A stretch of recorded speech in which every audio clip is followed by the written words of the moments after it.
आदरणीय मेरे प्रिय दोस्तों और भक्तों, आपके समक्ष देवी भागवत कथासार से एक कथा महर्षि नारद की आपके समक्ष महामाया की महिमा में महर्षि नारद की कथा आपके समक्ष रखने वाला हूँ।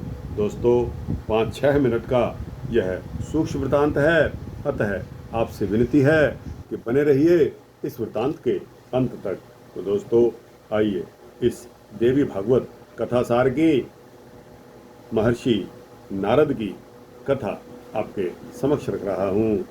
तो दोस्तों, एक बार की बात है कि नारद जी के मन में कुछ अहंकार, यह भ्रांति हो गई कि मैं इंद्रियों, क्रोध और माया को जीत लेने वाला तपस्वी हूँ।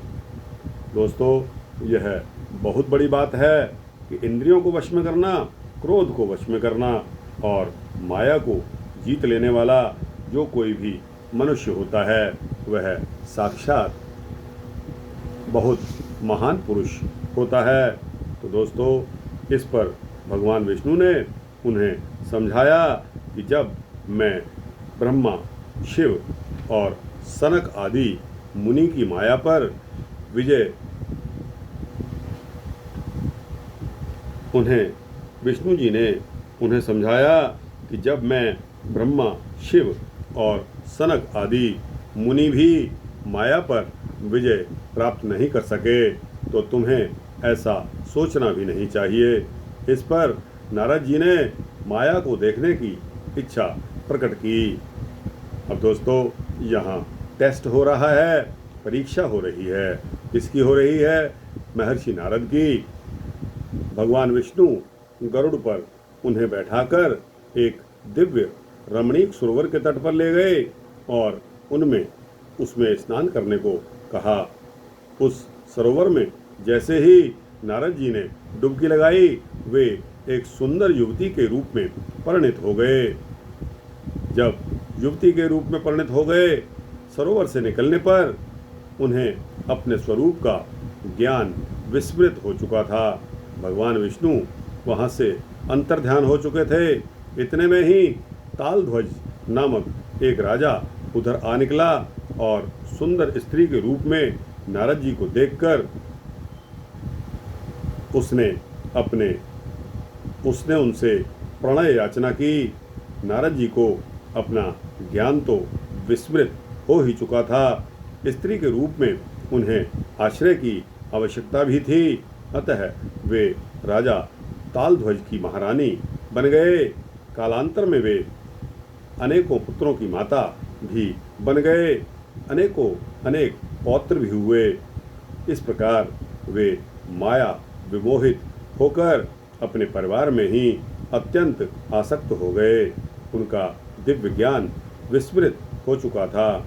एक बार किसी दूसरे देश के राजा ने तालध्वज के राज्य पर आक्रमण कर दिया। भयानक संग्राम में राजा तालध्वज के सभी पुत्र और पौत्र मारे गए। स्त्री रूपधारी नारद जी ने रणभूमि में जाकर अपने पुत्र पौत्रों को जब मृत देखा तो विलाप करने लगे।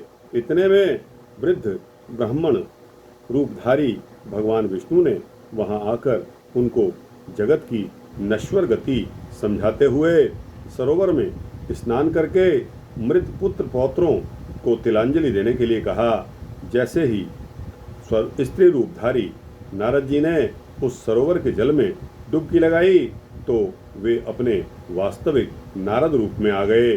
भगवान विष्णु तट पर उनकी वीणा और मृग चर्म लिए खड़े थे।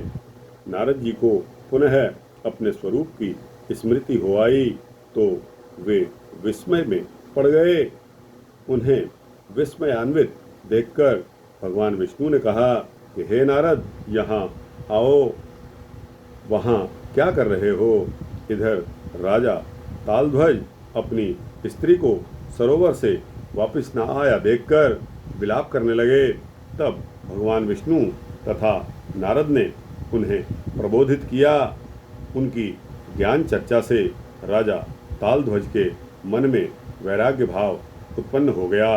इसके पश्चात भगवान विष्णु ने नारद जी से कहा कि हे महामते, देखो यह सारा खेल ही माया, महामाया जनित है। तो दोस्तों, कोई अगर यह चैलेंज करे कि मैं माया के वश में नहीं आऊँगा, तो दोस्तों, जिस प्रकार देवर्षि के पास कितनी विद्याएं, कितने गुण थे, और दोस्तों वो भी इस महामाया के चक्कर में आ गए, तो हम और आप तो क्या चीज़ हैं। यह वृतांत यहाँ समाप्त होता है। देवर्षि नारद को किस तरह माया की महिमा ज्ञात हुई। तो दोस्तों, आपको यह वृतांत कैसा लगा? अच्छा लगा हो तो इसको लाइक और शेयर करते हुए अपने दोस्तों, भक्तों, मित्रों, जिज्ञासुओं तक पहुंचाना। कमेंट सेक्शन में अपनी राय भी अवश्य देना, और इस चैनल को सब्सक्राइब कर देंगे तो आपको इसी तरह के सूक्ष्म भक्ति वृतांत मिलते रहेंगे। जय श्री हरि विष्णु, जय श्री विष्णु हरि।